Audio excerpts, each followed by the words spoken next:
أما بعد فأعوذ بالله من الشيطان الرجيم بسم الله الرحمن الرحيم وأما من أوتي كتابه بشماله فيقول يا ليتني لم أوت كتابيه ولم أدر ما حسابيه يا ليتها كانت القاضية ما أغنى عني ماليه هلك عني سلطانيه خذوه فغلوه ثم الجحيم صلوه صدق الله المولانا العظيم وصدق رسولك النبي الكريم ونحن على ذلك من الشاهدين والشاكرين والحمد لله رب العالمين. فقد قال الله تعالى في كلامه المجيد وفي فرقانه الحميد أعوذ بالله من الشيطان الرجيم بسم الله الرحمن الرحيم إن الله وملائكته يصلون على النبي يا أيها الذين آمنوا صلوا عليه وسلموا تسليما اللهم صل على سيدنا مولانا محمد وعلى آل سيدنا مولانا محمد গাছে চিল্ল নবীজি মাছে চিল্ল নবীজি উম্মত হইয়া চিনিলাম না মোরা চিন্ন বনের হরিণী আল্লাহুম্মা সাল্লি আলা সাইয়্যিদিনা মাওলানা মুহাম্মদ وعلى آل سيدنا مولانا محمد بلغ العلا بكماله كشف التجى بجماله حسنت جميع خصاله صلوا عليه وآله जमाल में खुदा है वर कमाल में मुहम्मद बलगल उला बिकमालिही كشف الدجى بجماله حسنت جميع خصاله صلوا عليه وآله عشق محبوب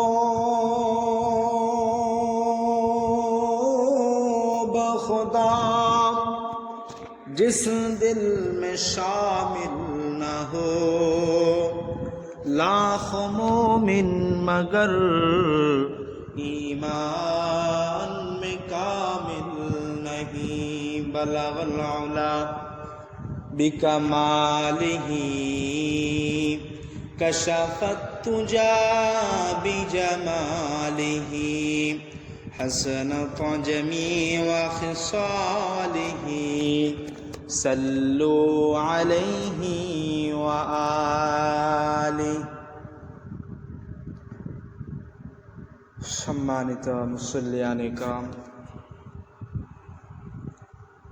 মহান রব্বুল ইজ্জতের দরবারে লাখো কোটি শুকরিয়া আদায় করব যে রব্বে করিম বড় মায়া করে মহব্বত করে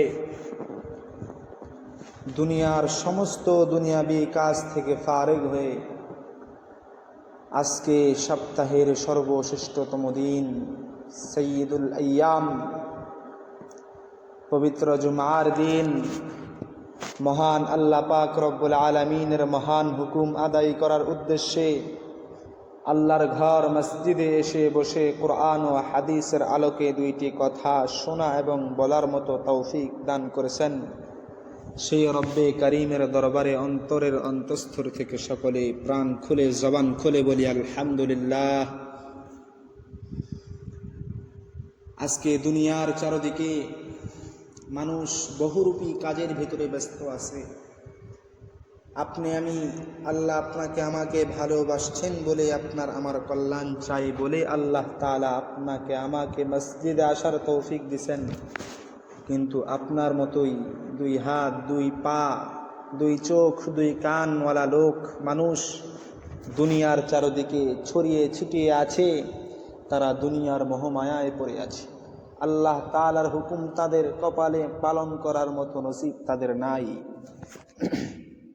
যার কারণে আজকে তারা আল্লাহর ঘর মসজিদে আসতে পারে নাই, পারবে না। কারণ আল্লাহ তাদের ভালো চায় না, তারা নাফরমান হয়ে গেছে।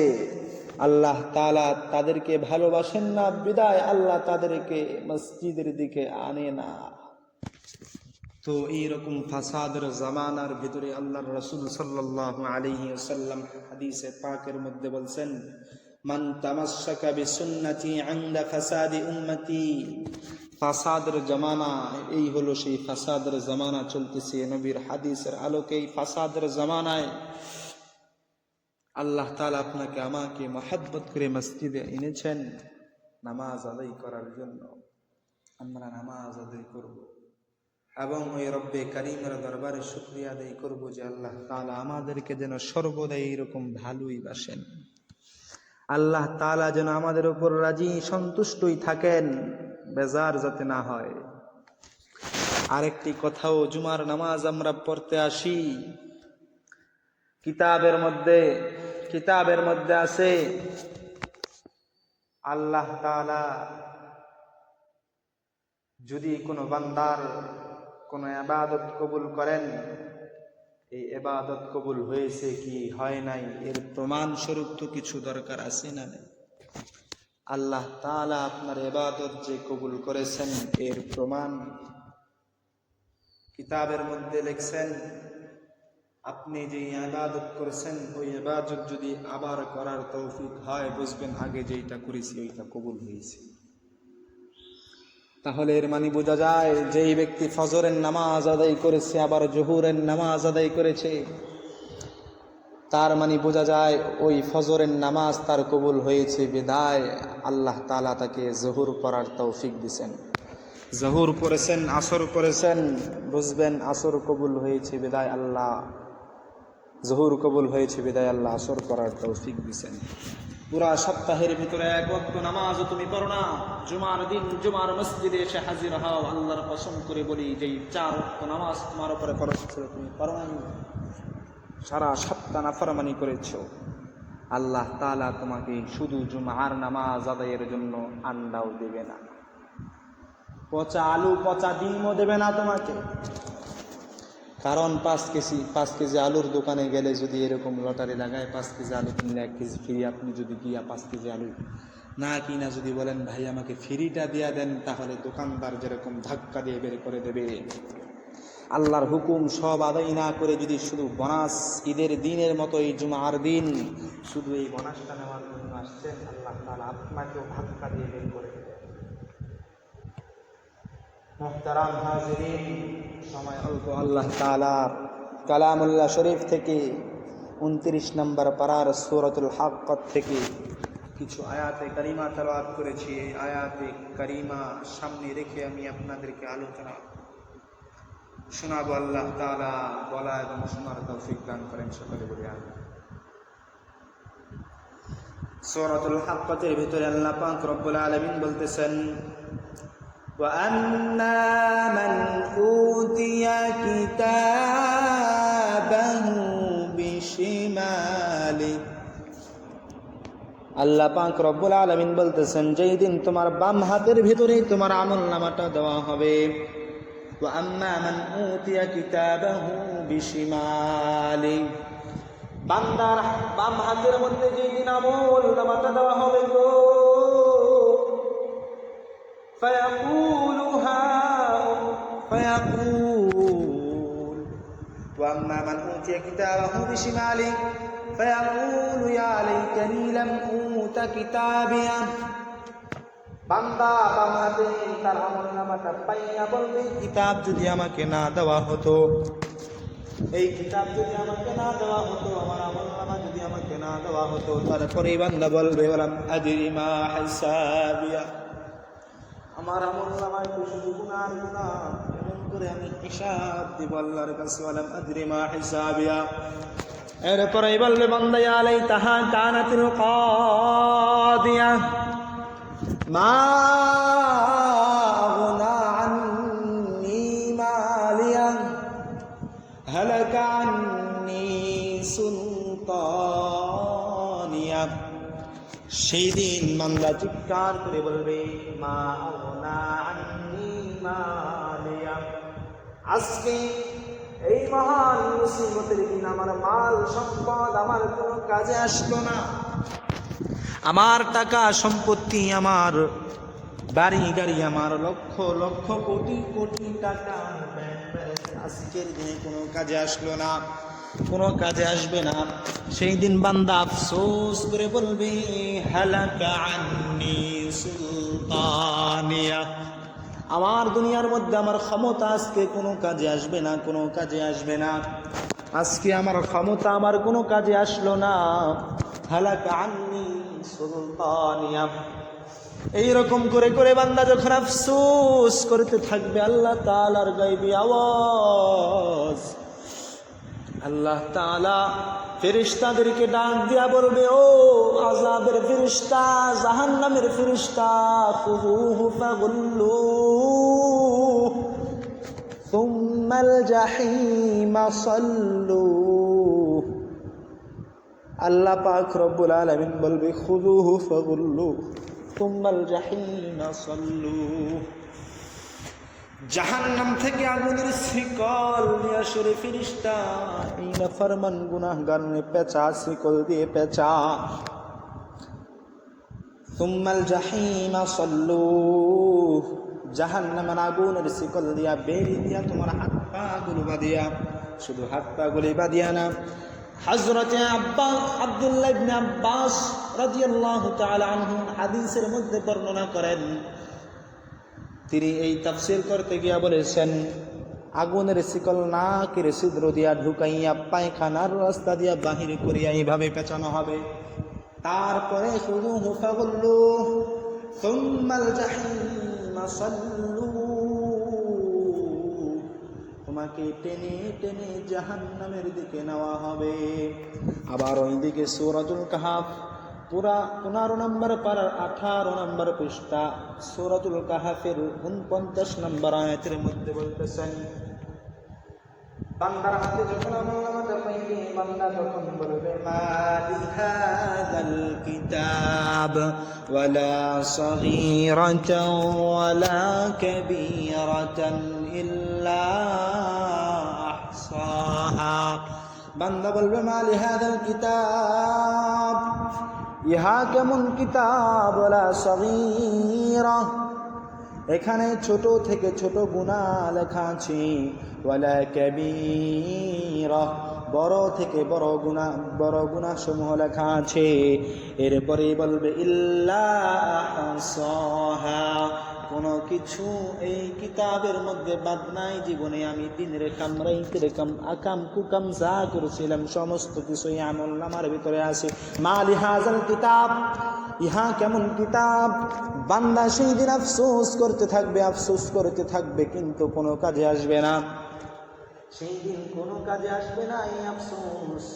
তাই বন্ধুরে আমার, ও আমার মুসল্লিয়ানে کرام, প্রাণের যুবক ভাইরা মনোযোগ দিয়ে শোনো, সেই দিন যাতে আফসোস না করা লাগে সেই জন্য আমাদেরকে পুঁজি বানাইতে হবে। এই পুঁজি বানানোর জন্য আল্লাহ তাআলা আমাদেরকে দিক নির্দেশনা দেওয়ার জন্য আল্লাহ তাআলা ওলামায়ে কেরামদেরকে রাখছেন। হাক্কানি ওলামায়ে কেরামের সোহবতে থাকিয়া দাড়িটা লম্বা করো রে যুবক, সুন্নতি লেবাস পরো, নামাজ আদায় করো, আল্লাহর হুকুমগুলি পালন করো, কোরআন হাদিসের আলোকে নবীর তরিকায় নিজের জীবনটাকে গঠন করো। আল্লাহর কসম করে বলি সেই দিন তোমার চাইতে ভাগ্যবান আর কেউ হবে না।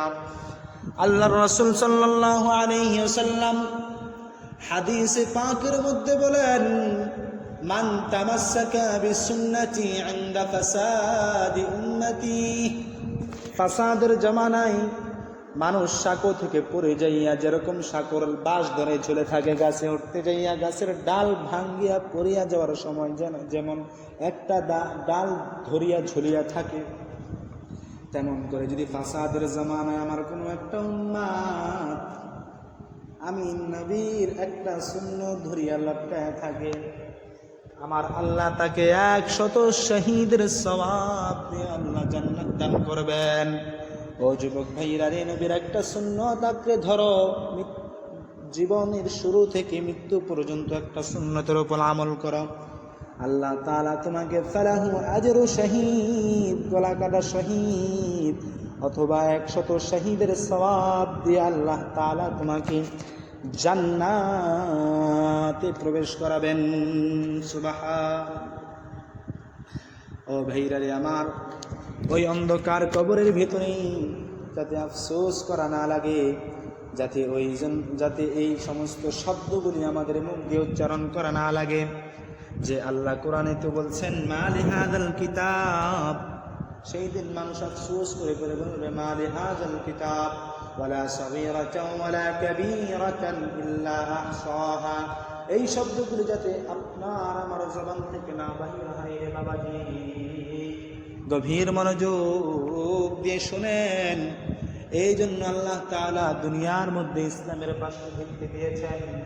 আল্লাহ তাআলা বলছেন যেইভাবে মানুষকে চলার জন্য কোরআন আইন জারি করে দিয়েছেন, সেই রুটিন অনুযায়ী যদি আপনার আমার জীবনটাকে গড়তে পারি, তাহলে আল্লাহ তাআলা আপনার জন্য আমার জন্যই বানাইছেন জান্নাত। একটু চিন্তা করে দেখেন, আপনার আমার মৃত্যু হয়ে গেলে মানুষ আর নাম ধরে ডাকবে না, লাশ লাশ বলে ডাকবে। দুনিয়ার জমিন থেকে কতক্ষণের ভেতরে মাটির নিচে আপনাকে আমাকে দিয়ে আসবে, সেই চিন্তায় সকলে পাগল হয়ে যায়। তাহলে এত বাহাদুরি কার জন্য? যারা মৃত্যুবরণ করে অন্ধকার কবরে চলে যায়। ছোট্ট একটা গজল, ছোট্ট একটা কবিতা শোনাই দিই, গভীর মনোযোগ দিয়ে শুনেন। মানুষগুলি যখন মৃত্যুবরণ করে মাটির নিচে চলে যায়, কবি বলেন, কবিতার ভাষায় কবি বলেন, হয়তো ওই মানুষগুলি এইভাবে বলে, আমি একটা মানুষ ছিলাম, আমার একটা নাম ছিল, সবার মতো আমার দেহে রক্ত পানি ঘাম ছিল। আমি একটা মানুষ ছিলাম, আমার একটা নাম ছিল। সবার মতো আমার দেহে রক্ত পানি ঘাম ছিল।